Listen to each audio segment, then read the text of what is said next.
Salut à tous et bienvenue chez Vintoys. Ce matin, en me levant, je me suis dit mais qu'est-ce que je vais bien pouvoir faire de cette belle journée? C'est vrai quoi, j'avais le choix entre me remater le film Senseiya The Night of Zodiac.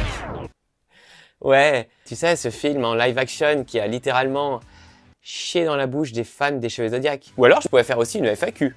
Et du coup, me voici. Allez, on est parti pour la deuxième foire au cul. Oh, you touch my tra-la-la.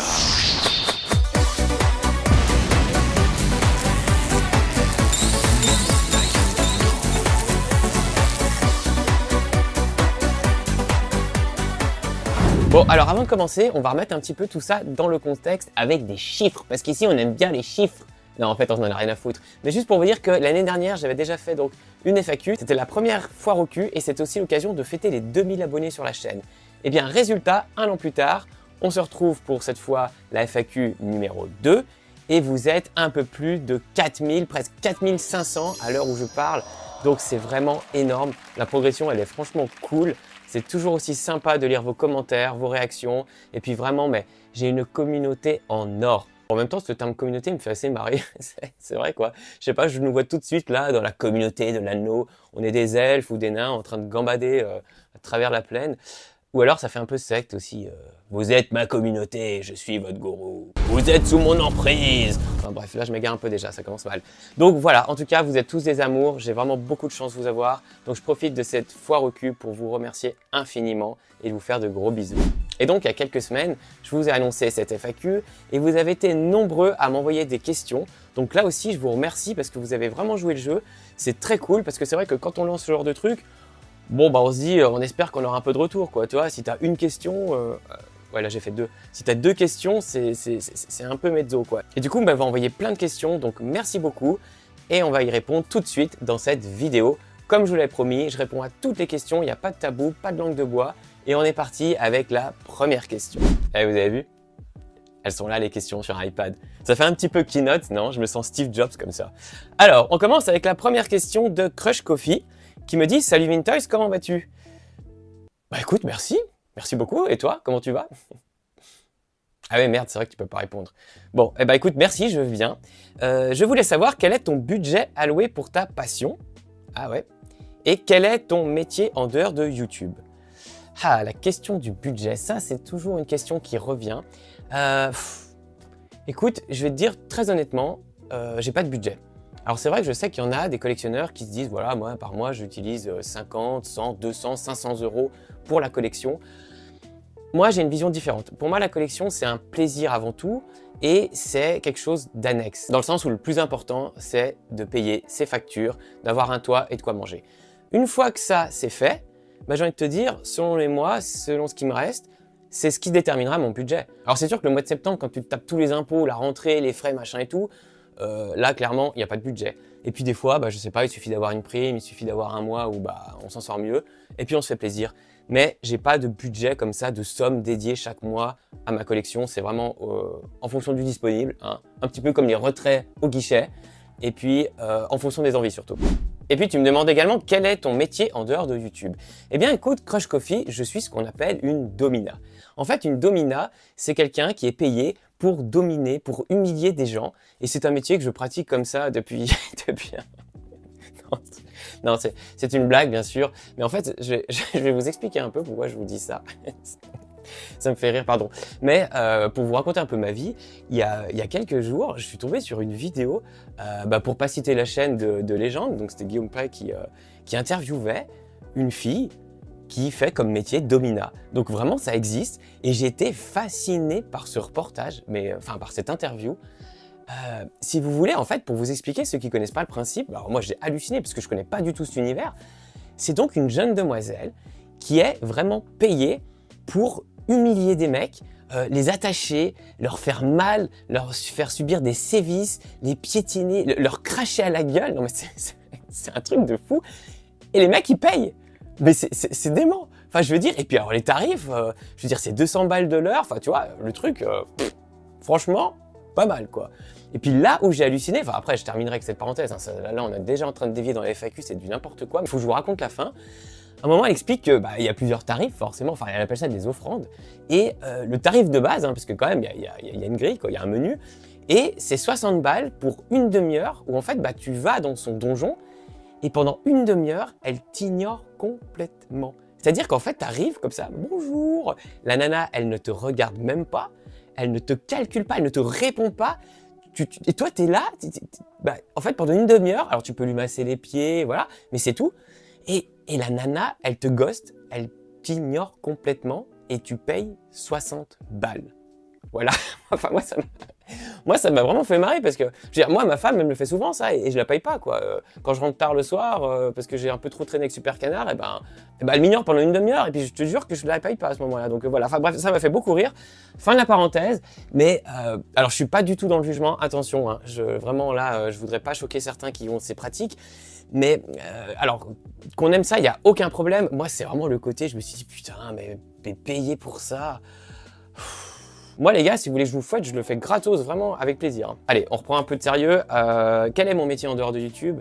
Bah écoute, mon cher Crush Coffee, je suis ce qu'on appelle un gestionnaire d'immeuble. Voilà, je travaille dans l'immobilier, je suis dans la gestion locative et je m'occupe de gérer un parc d'immeubles. Voilà, un métier qui est très loin du jouet, mais en tout cas, qui me permet de m'éclater quand même, où je prends plein de plaisir et puis qui est, voilà, somme toute, très banal, mais qui me convient. Bon alors je vous préviens tout de suite, à mon avis elle va être vachement longue cette FAQ parce que là, vu comme je suis parti, je vous ai déjà parlé de Domina alors qu'il n'y a rien à voir du tout avec la chaîne. Bref, c'est pas grave. Allez, on enchaîne avec la question du copain Plastic Mat qui me dit « Es-tu lassé de collectionner du passé? On fait le tour au bout d'un moment, non ?» Et ensuite la deuxième question c'est « Quelle est l'importance de la nostalgie versus le design d'un jouet ?» Ah, ça, c'est des excellentes questions. Alors, Plastic Mat, pour ceux qui ne savent pas, c'est le cofondateur de la marque Turbo Kid qu'il a fait avec donc Papa Blender. Donc, c'est donc deux copains qui ont créé cette marque de jouets et Mathieu est évidemment dans le milieu du jouet. Donc, je pense que ces questions sont forcément liées à son environnement à lui. Donc, est-ce que je suis lassé de collectionner du passé? Bah, j'ai envie de te dire non en fait, Matt, parce que c'est vrai que quand on collectionne des objets vintage, comme c'est mon cas, les gammes sont terminées. Donc en fait, on sait déjà tout ce qu'il y a. C'est vrai que celui qui se met à collectionner, je sais pas moi, du Sentai, il sait chaque gamme de Sentai qui existe. Donc au bout d'un moment, bah forcément, si on a la chance de pouvoir faire le full set, d'avoir tout ce qu'on voulait dans la gamme, ça se termine. Mais moi, je suis pas lassé parce que ça fait 25 ans que je collectionne les vieux jouets et je découvre encore des choses de nos jours. C'est-à-dire que c'est tellement, il y a des gammes qui ont tellement de sous-gammes. Voilà, je découvre des choses encore maintenant qui sont sorties à 30 ans et moi ça m'éclate. Et il y a également, j'en parle souvent et je vais faire une prochaine vidéo là-dessus, je parle souvent du bootleg qui est vraiment pour moi une collection dans la collection. Et par exemple, avec l'univers des Cheveux Zodiac, il y a des figurines bootleg de bazar qui sont incroyables et surtout, il y a une quantité de choses non officielles qui sont sorties à l'époque mais qu'on ne soupçonne pas. Et donc pour moi, c'est vraiment sans fin. Donc non, je ne suis pas du tout lassé par la collection de vieux jouets. Après, tu me posais la question de l'importance de la nostalgie versus le design d'un jouet. Et là, c'est vrai que je pense que ça influe pas mal, mais en même temps... Tiens, il y a un truc qui s'est pété la gueule dans mon décor. Bon, c'est pas grave. Et je pense qu'effectivement, le design d'un jouet est très important, mais souvent, la nostalgie l'emporte. Ce que je veux dire par là, c'est qu'à mon avis, il y a beaucoup de gammes qu'on collectionne parce que, bah voilà, ça nous rappelle notre enfance, parce qu'on aimait bien quand on était petit. Mais sans déconner, quand on regarde de plus près, et si on veut être vraiment honnête, des fois, le design est vraiment pas fifou, quoi. Et je vais prendre un exemple très concret pour illustrer ces propos. Si je parle par exemple de Jace et les Conquérants de la Lumière, la fameuse gamme de jouets Will Warrior. C'est une gamme qui est complètement mythique parce que bah voilà, en France, il y a une distribution assez légendaire. Le dessin animé, il a quand même marqué les esprits. Mais alors franchement, les jouets, sans déconner, si vraiment on sonde notre âme au plus profond de nous, et j'espère que vous jouerez le jeu et me direz la même chose dans les commentaires, mais franchement, ils sont pas ouf. Le design de ces jouets, c'est franchement fait un peu avec le cul, moi je trouve. Quand on regarde à comparer par exemple les jouets masques, qui sont des bijoux d'ingénierie, de design, d'inventivité, ou les Transformers, ça c'est des jouets vraiment qui claquent. Mais alors les jouets Jace, bon voilà. Alors, après c'était pas la même cible certainement, c'était pas le même budget qu'un véhicule masque, mais c'est vraiment pas fou. Et pourtant c'est une gamme qui est extrêmement recherchée, c'est une gamme, comme j'ai dit tout à l'heure, qui est un peu légendaire, que beaucoup de collectionneurs recherchent et qui s'arrachent à prix d'or. Et bien là on a un exemple typique, que c'est à mon avis la nostalgie qui l'emporte sur le design.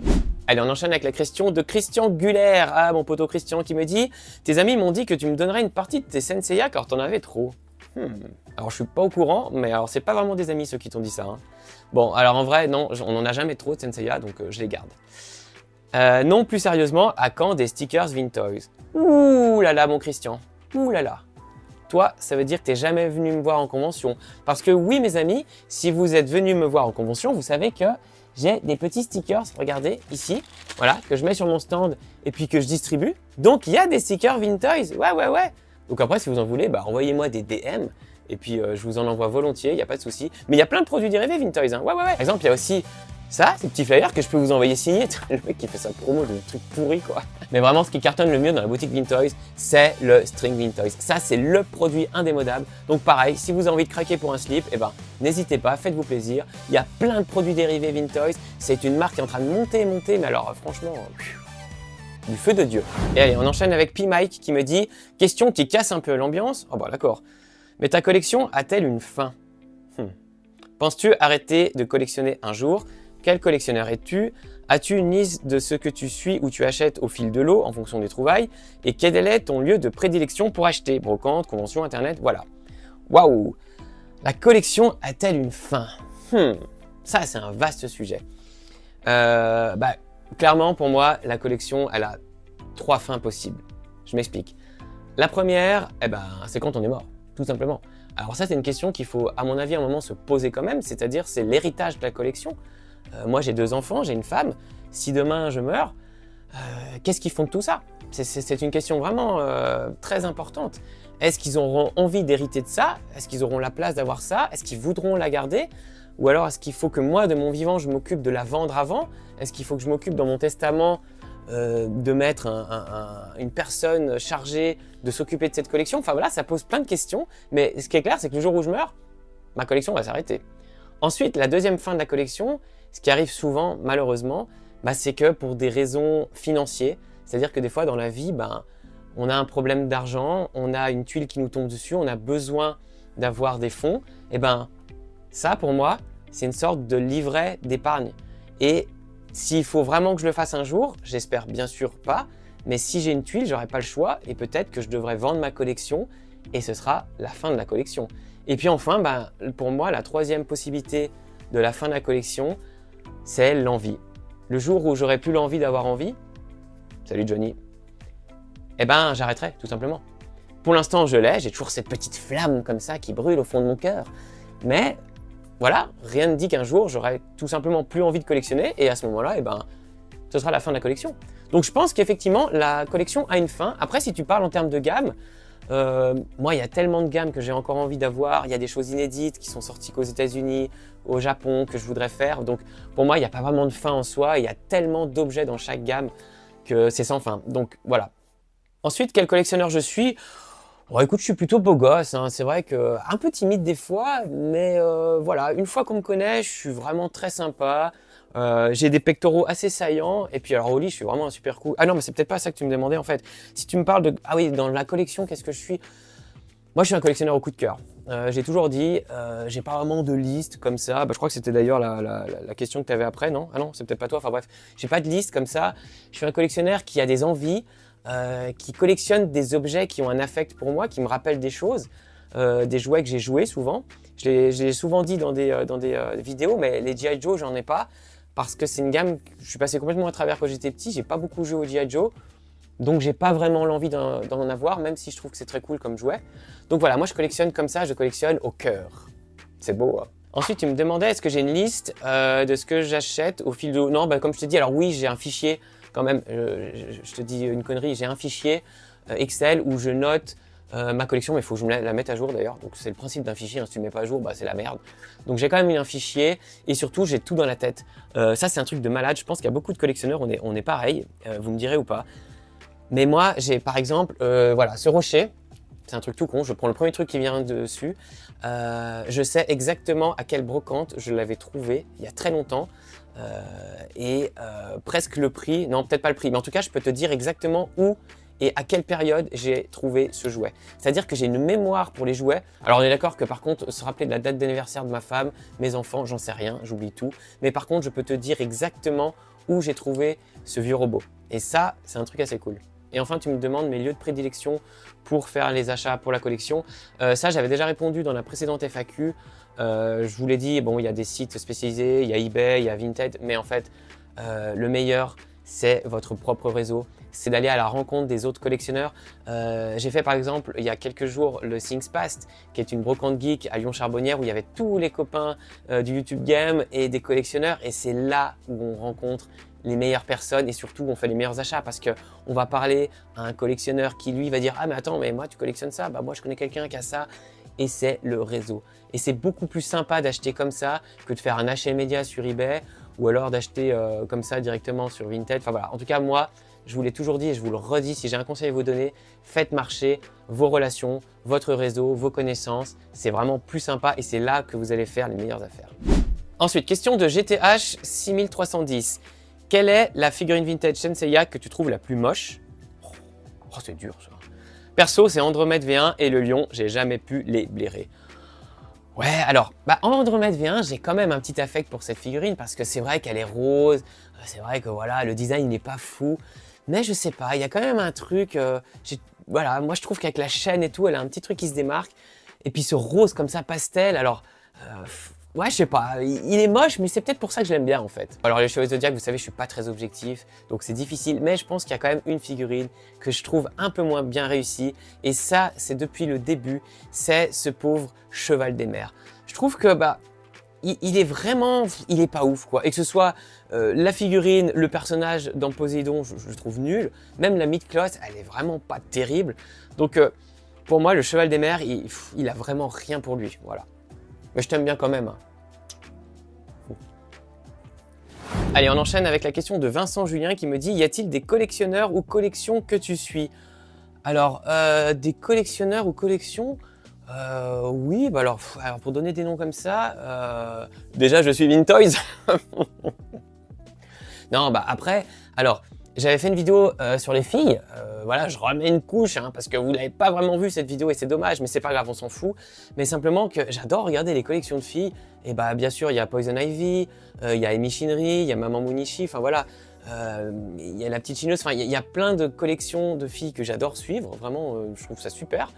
Après, alors, des collectionneurs que je suis, ah oui, alors si, il y a quelqu'un qu'il faut que je vous parle.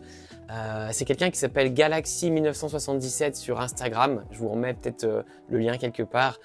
Écoutez, c'est... comment vous expliquer ça? C'est quelqu'un que j'ai rencontré récemment en vrai. J'ai eu la chance de le rencontrer. On a discuté et surtout, j'ai eu un immense honneur d'aller voir sa collection. C'est un collectionneur de Star Wars, mais pas que, qui a une collection, mais alors, dingue. Je vous en dis pas plus. J'ai pas envie d'en dire trop parce que voilà, on est en train un petit peu de discuter, mais il se pourrait bien qu'on reparle de ça dans quelques semaines, quelques mois, voilà. J'aimerais bien faire quelque chose. C'est incroyable. C'est une collection qui m'a subjugué. Moi, en termes de jouets, honnêtement, je vois beaucoup de choses. Je pense que j'ai déjà vu quand même beaucoup de choses sans me vanter. Là, c'est... Ouais, là, j'ai pas de mots. C'est un truc de dingue. Voilà. Donc je vous en dis pas plus, allez voir son compte si vous voulez. Voilà, mais sinon honnêtement, j'ai pas d'autres... Là comme ça, je suis tellement de trucs sur Instagram. D'ailleurs mon compte c'est que ça en fait, ça pop de partout, il y a que des jouets. Ah, puis un peu de nourriture quand même, hein. Ah bah oui, parce que la bouffe c'est important. Mais voilà, j'ai pas de compte comme ça honnêtement qui me vient en tête plus que ça. Ensuite, question de Pascal Olivier qui me dit « Merci pour ta chaîne passionnante et toujours de bonne humeur ». Bon écoute Pascal, merci hein. Ils sont cool les Pascal en général. Est-ce que vous connaissez un Pascal qui est vraiment pas sympa? Moi, tous les Pascal que je connais, je sais pas, c'est incroyable quoi. C'est peut-être parce que leur nom, ça veut dire Pâques. Bah oui, parce que Pâques, Pascal, c'est la même racine. Enfin bref, on s'en fout. Petite question, quelle est pour toi la pire gamme de jouets des années 80? Ouf. Question piège, car il n'y en a peut-être pas. Ouh, il est coquin le Pascal. Ouh, il est coquin de me poser une question comme ça. Quelle est la pire gamme de jouets des années 80? Oh. Alors, c'est pareil, hein, on en parlait tout à l'heure, on n'est pas objectif avec ça. C'est ça le problème. C'est que je suis sûr qu'il y avait vraiment des trucs de merde. Mais moi, j'aime tout. Parce que justement, c'est aussi ce qui fait le charme des années 80. C'est qu'il y avait vraiment des trucs moches. Tu vois, il y avait des bootlegs de Hulk Hogan mélangé à un maître de l'univers. C'est dégueulasse. Il a une tête qui ressemble à rien. Mais c'est ça qui fait son charme. Donc c'est génial. Pour moi, plus c'est moche, mieux c'est. Ah, il est vraiment moche, un truc. Ok, alors j'ai peut-être un truc. Je vous en avais parlé dans une des premières vidéos que j'avais faites. Il y a un truc que j'en veux terriblement aux années 80 et surtout à Tonka, petite marque de merde. Non, c'est pas vrai parce qu'ils ont fait des trucs trop cool. Mais Tonka a sorti des figurines Willow, vous vous rappelez? J'en avais parlé. Et Willow, c'est un film que j'adore et je suis sûr que vous aimez aussi. Et il y avait tellement un putain de potentiel à faire des action figures de malades. Et ils nous ont sorti ça. Des espèces de fèves de galettes des rois. C'est franchement dégueulasse, c'est moche. Ça tient avec un socle de petits soldats. C'est vraiment à chier. Et là, vraiment, pour moi, c'est dommage parce que, encore une fois, il y avait un potentiel. Alors moi, j'appelle, attention, avec mon influence mondiale, j'appelle les grandes marques, NECA, Toy Nacelle, enfin, tout ce que vous voulez, faites-nous des vraies figurines Willow, bordel de merde. Bon, en même temps, ils ont sorti une série qui était à chier complet, et du coup, je pense qu'on n'aura rien de plus, quoi. Merci Disney. Hi, I'm Steve Jobs and this is a new iPad. Putain, ce que j'aimerais faire des keynotes. Allez, question de Geoffrey Lab qui me dit « Ok, trop hâte. Petite question. C'en est où le projet Toy Drop? Et aussi, est-ce que tu fais un peu de rétro gaming dans ta collection? Je t'adore, je te suis depuis hyper longtemps et te suis depuis la vidéo du savon fou. Je pense que tu es vraiment mon créateur de contenu de jouets rétro préféré. Oh, merci Geoffrey. Ça me va droit au cœur. Alors, eh ben écoute, projet Toy Drop, merci beaucoup d'en parler. Je rappelle, c'est une opération qu'on a lancée avec le copain Julien de la chaîne Super Canard où on va récolter des jouets auprès de vous, donc les abonnés, mais aussi tous ceux qui voudront nous aider, des enseignes de jouets, des particuliers, des entreprises. Enfin, en tout cas, on va récolter des jouets qu'on va ensuite aller livrer directement en voiture au Maroc à des associations qui s'occupent d'enfants défavorisés. Parce que oui, mes aïeux, il y a encore des enfants dans ce monde qui grandissent sans jouets et putain de merde, ça, c'est vraiment un truc qu'il faut absolument éradiquer. Enfin, je veux dire, certains vont peut-être dire « Oui, mais il y a des choses plus importantes, bien sûr. » Et il y a d'autres associations qui s'occupent de la nourriture, des médicaments, des soins. Il n'y a aucun problème. Nous, on n'est pas fait pour ça. On ne peut pas faire avec Julien. Par contre, ce qu'on connaît, ce qu'on sait, c'est les jouets. Et grandir sans jouet, mais c'est tellement triste. Le jouet permet de se construire, de se faire une vie, de s'inventer un monde imaginaire, de s'évader du quotidien difficile. Et voilà, quand on n'a pas ça, on n'a pas l'enfance qu'il faut et on ne deviendra pas l'adulte qu'on devait devenir. Donc vraiment, pour nous, c'est très important. Donc si ça vous intéresse et si vous avez envie de nous aider, eh bien, je remets le lien de notre opération dans la description de la vidéo. N'hésitez pas à aller voir, tout est expliqué. Et puis si vous avez des questions, envoyez-moi des messages privés. Mais voilà, merci beaucoup à ceux qui nous ont déjà aidés. Vous êtes déjà nombreux, ça nous fait chaud au cœur, quelle que soit la forme d'aide, parce que vous n'êtes pas obligé de participer en donnant des jouets ou en participant à la cagnotte qu'on a mis aussi en ligne, mais simplement le fait d'en parler autour de vous. Mes amis influenceurs, vidéastes qui regardaient aussi cette vidéo et qui partageaient ça, et ben ça aussi c'est une aide précieuse parce que en parler, c'est déjà beaucoup nous aider. Donc voilà, merci à tous et puis merci à tous les prochains dons qu'on recevra. Et ensuite, Geoffrey me demandait est-ce que je fais du rétro gaming dans ma collection.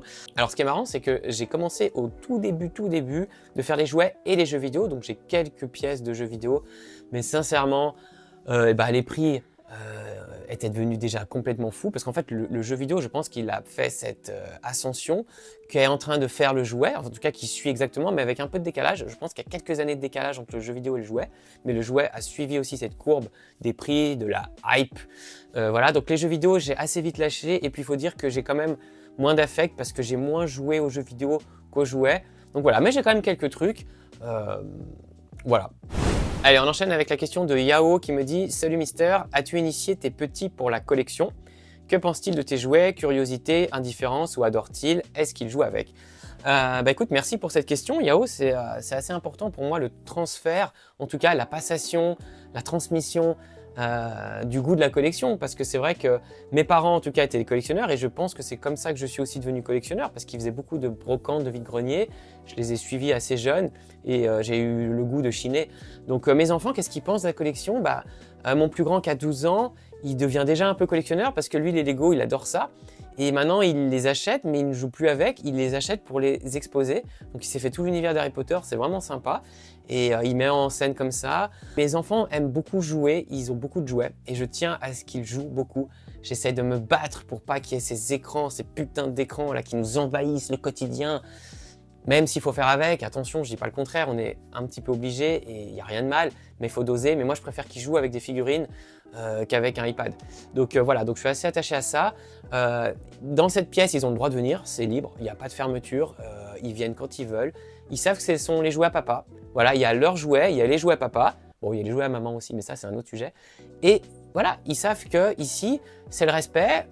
Ils peuvent toucher les choses délicatement. Je leur ai appris à faire attention, à manipuler les choses. Mais pour moi, un jouet, je le redis, c'est vraiment ma phrase. Je crois que je vais me faire des t-shirts de cette phrase. Mais pour moi, un jouet, c'est fait pour être joué. Donc là, vous voyez, on s'en fout. J'ai un Power Ranger, je le prends. Et quand les gens viennent dans ma pièce, j'ai aucun souci à ce qu'on touche les jouets. Vraiment, ça, je le dis.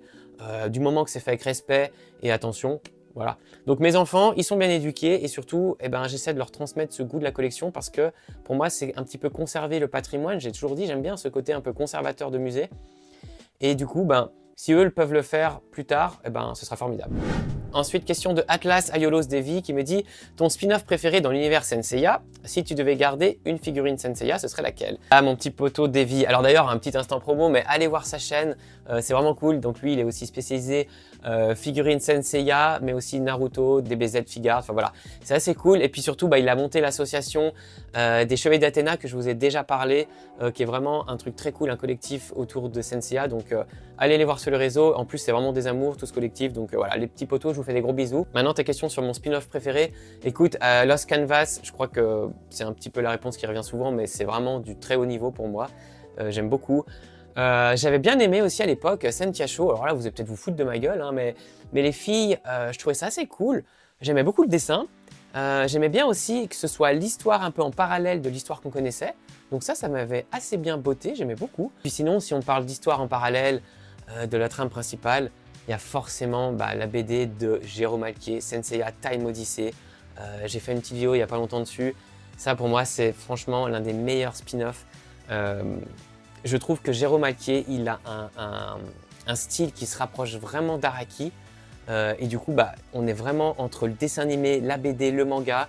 Et puis l'histoire, elle est incroyable. Non, c'est vraiment un truc de fou. Si vous ne connaissez pas Time Odyssey, allez lire ça parce que c'est vraiment très très très bon. Ensuite, si je devais garder qu'une seule figurine Senseiya, je pense que c'est mon tout premier chevalier. J'en parle souvent. C'est le chevalier que ma maman m'a offert quand je me suis mis à la collection. Mon premier chevalier, mon signe de la Vierge en boîte, acheté chez Lulu Berlu à l'époque. Ouh, c'était bien vieux, mes aïeux. J'étais là, Gandalf. Allez, on enchaîne avec mon copain Thomas qui me dit « À quel point penses-tu que ta passion t'a influencé dans les autres secteurs de ta vie ?» Thomas, c'est, vous savez, le fameux grand collectionneur que j'étais allé filmer sa collection, son sanctuaire, voilà. Et bah écoute, mon poteau, est-ce que ma passion a influencé dans ma vie? Bien sûr, bien sûr. Et tu es le premier concerné parce que toi et moi, on se connaît depuis 25 ans, on est les meilleurs amis et on s'est rencontrés dans une brocante, en train de chiner tous les deux des chevaliers du Zodiac dans notre coin. Donc voilà, on s'est rencontrés, on est devenus amis. Et en plus, ça y est, je vais encore balancer ma life, mais ce Thomas, sachez que bien des années après notre rencontre, m'a présenté sa voisine qui est maintenant ma femme. Voilà, donc mon pote, on peut dire que finalement, la collection, ça m'a permis de te rencontrer et de rencontrer ma femme. Donc je vais te dire, franchement, c'est plutôt pas mal. Le fait d'être collectionneur, ça m'a aussi appris l'humilité. Je vous parlais de tout à l'heure de la collection que je suis allé voir qui m'a foutu une claque dans la gueule parce que c'est ça qui est chouette. On a toujours l'impression d'avoir une belle collection. On se dit ouais, bon ma collecte, elle est pas trop mal. Et en fait, il y a toujours mieux. Et ça, c'est chouette. Et heureusement. Mais ça nous apprend donc l'humilité. La collection apprend la patience. Il y a des pièces que je cherche depuis 25 ans que j'ai toujours pas trouvées. Mais je sais que je les aurai un jour. Donc ça m'a appris la patience. Et on en a besoin dans la vie de tous les jours, de la patience. Ça m'a appris aussi la persévérance, la négociation. Enfin voilà. Je pense que collectionner apporte énormément de choses, au-delà de simplement entasser des objets, comme disent mes potos du double impact. La collection, c'est pas que ça, c'est bien d'autres choses, et c'est des valeurs surtout. Ça nous apprend l'amitié, je veux dire, voilà, Avec Thomas, on est sur des groupes de fans de Cheveux Zodiac où vraiment c'est devenu des amis, on s'est vus, on fait des trucs, enfin voilà. C'est ça la collection. La collection, c'est la vie. Allez, on enchaîne avec une question de Cédric Pascal. Ah bah tiens, mon Cédric, lui aussi fait partie du collectif des Chevaliers d'Athéna que je vous parlais tout à l'heure. C'est un Marseillais. Oh putain, ce qu'il est sympa. Oh putain, je te jure. Il est vraiment cool, lui. Si on devait te comparer à une vedette de cinéma, à qui te comparerais-tu? Ouh, c'est une excellente question, ça. Moi, j'ai deux vedettes absolument légendaires pour moi, dans le sens où il n'y a pas au-dessus. Et vous allez voir que c'est deux personnes qui se ressemblent énormément, en tout cas dans leur genre. C'est Louis de Funès et Jim Carrey. Voilà. Alors, c'est du classique, il n'y a rien d'original. Mais pour moi, c'est sincèrement les deux meilleurs acteurs. Vraiment. Et alors là, je vous vois déjà dire, ouais, mais Jim Carrey. Alors ok, parce que De Funès, c'est l'aura, c'est la légende française. Mais Jim Carrey, c'est la même chose. Et en fait, pourquoi j'aime autant ces acteurs et pourquoi est-ce que je me compare à eux alors que pourtant, tu vois, moi je suis là-dessous et eux, ils sont... Mais simplement l'humour. L'humour qu'ils ont, les deux. L'humour, le comique de situation, la mimique. Voilà, c'est un truc qui me fait tellement rire et surtout, j'admire parce que c'est tellement dur de faire rire. En fait, souvent, on dit « Ouais, mais être acteur, le drama, c'est très difficile. » Mais sincèrement, faire pleurer. Vous mettez une scène comme ça, avec un enfant dans un lit d'hôpital, avec une musique au piano de Hans Zimmer, avec un gros plan, avec une larme qui coule. Forcément, là, ça va monter. Mais faire rire une salle entière, faire rire un pays entier sur une seule scène, sur un seul gag, putain, ça, c'est une super prouesse quand même. Moi, j'ai toujours trouvé que l'humour, surtout le gag, comme fait De Funès ou Jim Carrey, eh ben, c'est vraiment hyper dur et chapeau quand on y arrive. Vous savez très bien que mon humour sur cette chaîne, c'est à râler pâquerette. Alors, il y en a qui se marrent comme des baleines, j'en suis sûr, parce que moi, le premier, je ris à mes blagues. Mais il y en a, ils me trouvent complètement horrible et détestable à cause de ça. Mais j'en ai rien à foutre, je continuerai quand même avec mes blagues pas drôles et en dessous de la ceinture, parce que c'est ce qui me fait rire. Et voilà. Et Jim Carrey et Louis de Funès, ce sont des modèles pour moi. Et en même temps, c'était des gens... Mais tu vois la précision de la chose. Parce que c'est pareil. C'est pas on arrive, on fait le con, on rigole, on fait pff, et puis on fait une roulade. C'est pas ça. Mais il y a des scènes de Funès, quand il passe du sérieux à ses mimiques, et puis qui redevient sérieuse. Putain, mais la précision du truc, le jeu d'acteur. Et puis Jim Carrey, c'est pareil. Mais revoyez la scène de Fou d'Irène, quand il a un dédoublement de personnalité et qu'il se bat contre lui-même. Le mec se sort de la voiture, revient, il se bat contre lui-même, il se jette à travers une vitre. Do you mean to say I gotta carry your sorry ass? Alright. Come on, Rip Van Wussy. Jesus, you're heavy.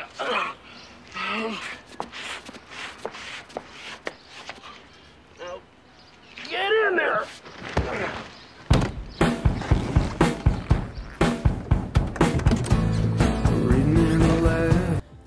Le gars, il n'y avait aucun effet spécial pour faire ça. Il le fait tout seul, c'est juste la technique, de la maîtrise de l'art du mime, parce que c'est ça aussi, c'est un art ancestral du théâtre. Moi, j'adore. Voilà. Vous avez vu, je m'emballe, je parle de ça avec le cœur, mais parce que vraiment, j'espère que vous aurez compris ce que je veux dire, c'est que les gars comme Coluche, De Funès, Pierre Richard, ce sont des acteurs immenses, mais avec un talent démesuré et qui, des fois, à mon avis, malheureusement, la comédie, elle est souvent sous-estimée. Bon, sinon, Cédric, en vedette de cinéma, on me compare souvent un peu avec Brad Pitt. Oui, bah oui, je lui ressemble un peu, forcément. Puis un petit peu aussi avec Rocco Siffredi, mais ça, je pourrais pas vous montrer pourquoi, mais on me compare souvent avec lui. Allez, on enchaîne parce que putain, il y en a des questions. Alors, continuons avec Olivier Rochet. Ah, le poteau Olivier que j'ai déjà rencontré, qui est un garçon très sympa. Toujours un plaisir de te voir, Olivier. Donc, Olivier me dit, comment te vois-tu dans 20 ans? Bah, je serai mort, Olivier, dans 20 ans. Non, c'est horrible. Oh, putain. Imaginez, c'est vrai. Mon Dieu. Cette vidéo est donc un testament. Non, je déconne. Dans 20 ans, où est-ce que je me vois? Exactement dans ce fauteuil, à vous dire « Hey, salut, bienvenue chez Vintoys. Aujourd'hui, on va parler des Popples. Alors, les Popples. » Enfin, voilà. Je sais pas. J'en sais rien. Moi, je suis quelqu'un qui vit au jour le jour. Donc, dans 20 ans, peut-être que la collection sera vendue. Peut-être qu'elle fera 4 fois cette taille. Peut-être que je serai un youtubeur tellement connu que j'irai monter le Mont Blanc et puis j'en ferai une vidéo qui s'appellera... Ouais, enfin, j'en sais rien. Je sais pas du tout. C'est très dur de se projeter parce que j'arrive déjà pas à savoir ce que je vais faire le week-end prochain. Donc pour moi, ma projection à 20 ans, j'en sais rien. Voilà. Mais j'espère qu'on sera ensemble, Olivier. Ouais. Ensuite, tu me dis, quel est ton meilleur souvenir d'enfance? Ah, ça, c'est une question très touchante. Je te remercie de me l'avoir posée. Tu sais, moi, j'étais dans un placard. J'étais nourri avec des serpents vivants. Et non, je déconne. Moi, j'ai eu une enfance heureuse. Je le dis souvent et je le redis. C'est pour ça aussi que je pense j'ai cette nostalgie dégoulinante, mais toute mielleuse, mais de bonheur. Parce que j'ai eu une belle enfance et peut-être que j'ai envie de retrouver un petit peu ça à travers cette collection. Donc j'ai une belle enfance et parmi peut-être les meilleurs souvenirs de cette période, je pense que c'est quand j'allais en vacances chez ma grand-mère. J'avais une mémé qui habitait dans un bled, mais alors mes aïeux, comment vous expliquer? En fait, c'est vraiment quand on dit le trou du cul du monde, je pense que cette expression elle vient de ce village. Par respect pour les habitants de ce village, je ne dirais pas le nom, mais c'est un village qui était alors au bord du lac Léman, donc c'est assez cool hein, le contexte. Mais entre le lac et une montagne, mais vraiment, je sais pas, c'est un truc, une falaise qui était paf comme ça collée au lac. Donc du coup, tu as de l'ombre toute la journée, tu n'as jamais de soleil, c'est vraiment les mines de la Moria. Et puis c'était un village en montée comme ça, vraiment, donc tu n'avais pas de plat dans ce village, et il n'y avait que des vieux. C'était un village de personnes âgées. Je ne sais pas si vous connaissez ce genre de village, il n'y avait aucun jeune. Donc moi j'y allais alors avec ma petite cousine à l'époque, parce que j'avais pas de sœur, donc c'était un petit peu ma sœur par procuration. Et puis tous les deux on passait souvent des vacances là-bas, parce que nos parents ils travaillaient, donc on allait là-bas avec ma grand-mère qui s'occupait de nous. Et on s'emmerdait quand même souvent, mais justement, c'était à ce moment-là qu'on faisait les meilleures aventures. On regardait le Club Dorothée, on regardait les Cheveux Zodiac, et ensuite on se construisait des armures avec de l'aluminium qu'on s'enroulait autour du bras, et on allait jouer dehors comme ça, se faire des météores de Pégase, et j'en ai des super souvenirs, voilà. Donc comme quoi, c'était chiant, on s'ennuyait, il n'y avait rien, mais ça fait partie de mes meilleurs souvenirs, parce que justement, l'enfance, l'imagination de l'enfance fait que tu transformes un truc chiant en truc méga cool, et ça c'est vraiment bien. Et quand t'es adulte, c'est l'inverse. T'as des trucs méga cool que tu pourris, que tu transformes en trucs méga chiants. Voilà. C'est le cycle de la vie. C'est l'histoire de la vie. Ensuite, question de Christophe qui me dit « On progresse, il y a une vidéo sur un Lego, à quand la suite ?» Oui, parce que alors Christophe est un grand fan de Lego et l'année dernière, il m'avait posé dans les FAQ « À quand une vidéo Lego ?» Eh bien, figurez-vous qu'il y a eu une vidéo, même on va dire deux, parce que je vous en ai fait une sur l'île aux pirates. Et puis ensuite, quelques semaines après, j'ai fait un feat sur la chaîne de Sébastien, donc vous avez le droit, où on a parlé des problèmes de licence Lego. Et voilà, j'apparaissais dans cette vidéo où je parlais des Lego. Voilà mon Christophe, et à quand une prochaine? Je ne sais pas, mais tu sais quoi? Je suis en train de me dire un truc, pendant que je tourne, au même moment, je suis en train de réfléchir à ça. Toi, mon cochon, t'as une collection de malades, parce qu'il faut savoir que ce mec-là, il est fan de Lego, c'est un affole, et pas une folle, hein. Attention, j'ai pas dit ça. Hein. Il est affole et il s'est mis, il y a quelque temps, au Lego Vintage. Et alors, franchement, il a une collection de maboules. Donc, mon petit Christophe, je suis en train de me dire, attention, mais est-ce qu'on se ferait pas une petite vidéo, un de ces quatre, tous les deux, où on regarderait du vieux Lego, hein? Voilà, en tout cas, c'est à réfléchir, je sais pas, je lance la proposition, là, comme ça, en direct, dans les FAQ. Ce serait peut-être à réfléchir, mais Lego, voilà, c'est quelque chose que j'aime bien, donc peut-être qu'un jour, on en reparlera prochainement. Allez, question de Jennifer qui me dit, petite question, à quand la fin de tes conneries? Ouais. Bon, ok.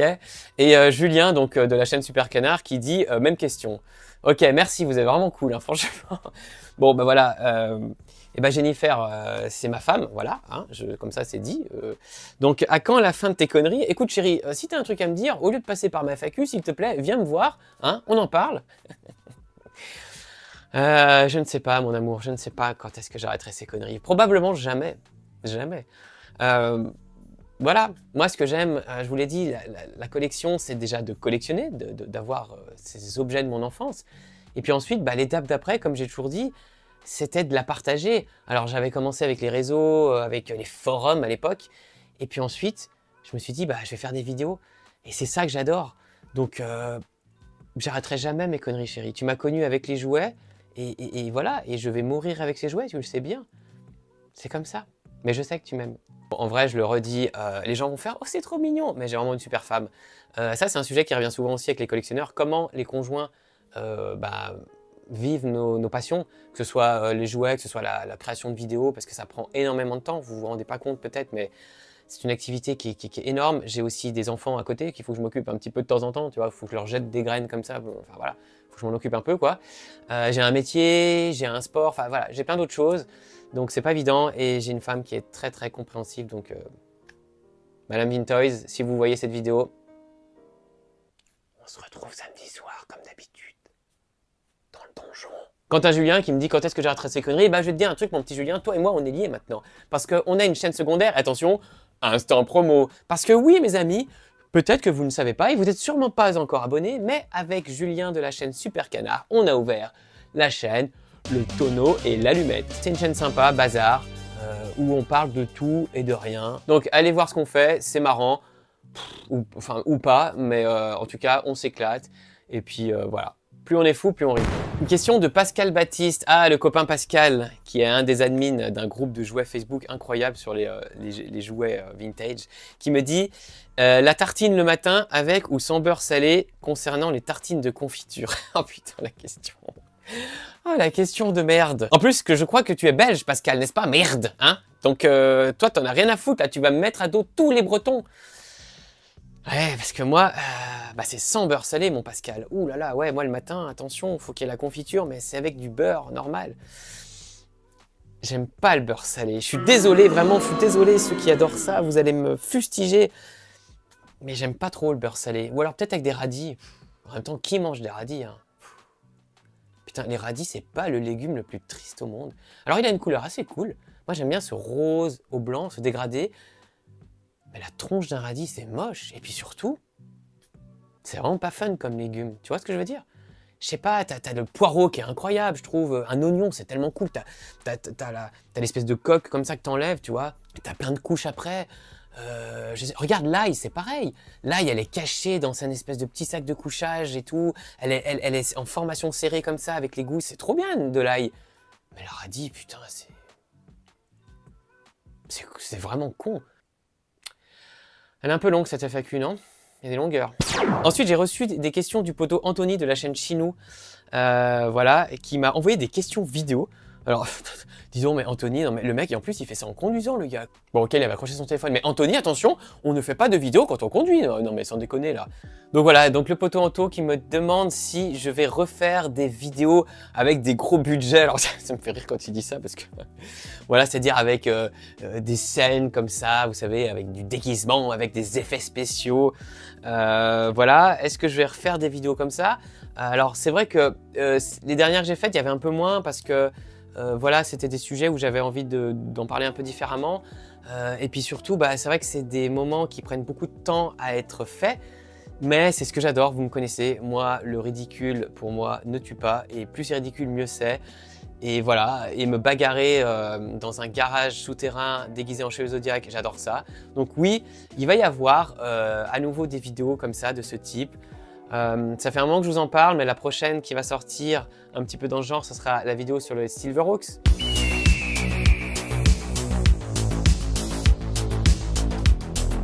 Donc ça va être assez sympa. Il y aura du gros budget FX, costumes. Voilà, je suis en contact avec Christopher Nolan pour me faire quelques plans d'introduction. Oui. Voilà, on va filmer ça en IMAX. Enfin, ça va être un truc dingue, j'en parle pas plus. Il y aura une bande son. Attention mes aïeux, là c'est pareil, je dis pas grand chose pour l'instant, mais j'ai pu avoir quelqu'un pour le générique, ça va être très cool. Donc voilà, ça va arriver, mais ça prend du temps mon copain, donc, et le temps, c'est pas ce que j'ai tout le temps, et surtout je veux faire les choses bien. Donc voilà, mais les grosses vidéos comme ça vont revenir, il n'y a aucun souci. Et puis ensuite tu me poses la question, est-ce que je vais faire aussi des vidéos avec des guests? Ben oui, parce qu'effectivement, on en avait déjà fait ensemble tous les deux, avec Colique Fantastique, la vidéo qui parlait des jouets issus des jeux vidéo, donc c'était vraiment cool. D'ailleurs, je me disais à ce sujet, j'en profite si tu regardes cette vidéo, c'est le mec qui passe ses messages dans les FAQ, t'sais. Mais en tout cas, Anto, ce serait cool, peut-être qu'on en refasse une deuxième. Voilà, j'avais comme ça 2-3 autres idées en tête, qu'on fasse le volume 2 des jouets issus des jeux vidéo, mais voilà, on en discutera en privé. Et sinon, la question des guests, on me la pose souvent, mais moi je suis open, ma porte est ouverte. Bon là elle est fermée, mais je veux dire, si c'est un guest intéressant, si quelqu'un a une idée marrante, cohérente, quel que soit l'univers, que ce soit l'univers du jeu vidéo, que ce soit l'univers de tout ce qui est la geekerie, moi je suis ouvert. Donc vraiment, j'ai fait la vidéo avec les filles puisque ça me tenait vraiment à cœur. J'en reparle encore de cette vidéo, mais vous avez compris hein, que ce truc, c'était vraiment important pour moi et je suis très content de la vidéo que j'ai faite. J'ai réussi à avoir des guests vraiment très cool. J'ai eu Papa Blender, j'ai eu Super Canard, bon lui on le connaît, hein, mais c'est toujours très cool de l'avoir. Mais j'ai eu surtout Amy Shinry, j'ai eu Maman Munishi, j'ai eu la copine Poison Ivy, enfin voilà, donc faire avec des guests, moi je suis marié avec personne, c'est-à-dire que je suis ouvert, donc vraiment c'est avec plaisir et faire des guests, et ben moi je dis yallah. Ensuite tu me demandes dans la vidéo de faire un top 3 des pièces les plus sentimentales pour moi. Bah ok, pas de souci, mon petit Anthony, on va commencer. En numéro 3, eh bien, ça va être ce Megatron Transformers, ce magnifique Colt. Pourquoi est-ce qu'il est si important dans mon cœur? Ça, j'en avais parlé dans une vidéo, mais qui n'est pas passée sur la chaîne Vintoys, mais qui était sur le tonneau et l'allumette, où avec Julien, on parlait de ces jouets qui nous rendent nostalgiques. Et celui-ci, il a vraiment une saveur particulière parce qu'il m'a été donné par un ami très proche qui un jour a eu des difficultés financières et qui a dû se séparer de toute sa collection Transformers. Il avait une magnifique collection Transformers. On l'a dit tout à l'heure, hein, la collection, ben, c'est pas la priorité malheureusement dans la vie, donc quand il faut faire des choix, même si ça nous déchire le cœur, bah voilà, il faut faire des choix, il faut parfois vendre, même si c'est à contre-cœur. Et il a vendu toute sa collection, ça a été très difficile, j'avais aidé à faire des photos, voilà, il a vendu ça très vite, à des prix bien sûr bas parce qu'il fallait que l'argent rentre vite et puis il voulait vraiment pas traîner avec ça. Puis un jour, bah, il vient chez moi et il m'amène ce robot. Il m'amène ce robot, il me dit voilà, c'est la dernière pièce, dernier Transformer qui me restait de ma collection et je te le donne. Il me l'a donné et enfin voilà, tu vois, rien que d'en parler, il me l'a donné et j'ai trouvé ça très touchant. C'est la dernière pièce de sa collection et bah, je l'ai prise, je l'ai gardée, donc elle est dans ma collecte. Et je lui ai dit, écoute, on va faire un truc, tu vas sûrement te refaire un jour financièrement et tu te remettras à cette collection et tu vas retrouver ta collection Transformers, tu rachèteras des Transformers et à ce moment-là, je te rendrai ton robot. Il est là au chaud, je le garde en attendant. Et quand il aura récupéré ses Transformers, je lui rendrai ce robot qu'il m'a confié. Voilà, donc celui-ci, il est très important pour moi. Quand je le dis, la collection, c'est pas que des jouets, c'est pas que du plastique. Oui, c'est un robot, oui, c'est du plastique, mais il y a toute l'histoire qui va avec. Voilà. Ensuite, en numéro 2, des pièces qui me sont le plus sentimentales, j'ai ce blister. J'ai ce blister de Alien Predator. J'en ai pas encore parlé et je vais bientôt en parler dans une prochaine vidéo. Là, c'est pareil, j'annonce un petit peu des news comme ça, des teasers. C'est une exclue FAQ. La vidéo qui a parlé de ça, elle va être vraiment très spéciale parce que ça va être vraiment la vidéo la plus personnelle que je vais vous faire sur cette chaîne, la plus sérieuse aussi sûrement. On va pas rigoler, hein. On va peut-être même chialer, je sais pas, mais c'est un projet que j'ai à cœur et j'ai hâte de le concrétiser, mais j'ai vraiment envie de prendre le temps de vous faire quelque chose de bien, donc je vous en parlerai plus en détail. Mais ce blister, il est important pour moi parce qu'il m'avait été offert par mon père. Enfin, c'est pas lui parce que je l'avais ouvert à l'époque, hein, c'est un que j'ai racheté. Mais en tout cas, c'est celui-ci que j'ai eu. Et puis, c'est dans une situation particulière que je vous expliquerai dans les vidéos. Mais en tout cas, voilà, je tiens vraiment à ce blister parce que ça me rappelle un moment de ma vie particulier, voilà. Et il est très important pour moi. Donc, voilà. Et enfin, mon dernier Graal, mon petit Anthony, eh bien, c'est ça. Regarde. C'est le slip de ta mère. Et ça, je vais te dire que... Pardon. Putain, j'ai vraiment aucun respect de rien. Je gâche tout, non? Là, on était bien, on avait presque la larme à l'œil et il fallait que je fasse cette blague. Mais n'empêche que c'est un sacré Graal quand même, ce slip. Bon, allez, on enchaîne. Non, alors bien sûr, bah, le Graal parmi les Graals, je vous l'ai déjà dit, vous le savez. L'objet qui m'est le plus précieux, c'est ce chevalier de la Vierge, mais vous connaissez déjà l'histoire, je la rabâche à chaque fois qu'on m'en parle. C'est par là que tout a commencé, c'est mon sous-fétiche, c'est mon premier jouet de collection. Et je pense que le jour où je serai mort, je demanderai ce qu'on le mette dans mon cercueil, comme ça. Je le fais bien dans le mort. Voilà. Et ensuite, tu me poses la question, est-ce qu'il y a un Graal que je pense ne jamais pouvoir obtenir parce que inabordable, voilà. Est-ce qu'il me reste encore d'autres Graals à obtenir?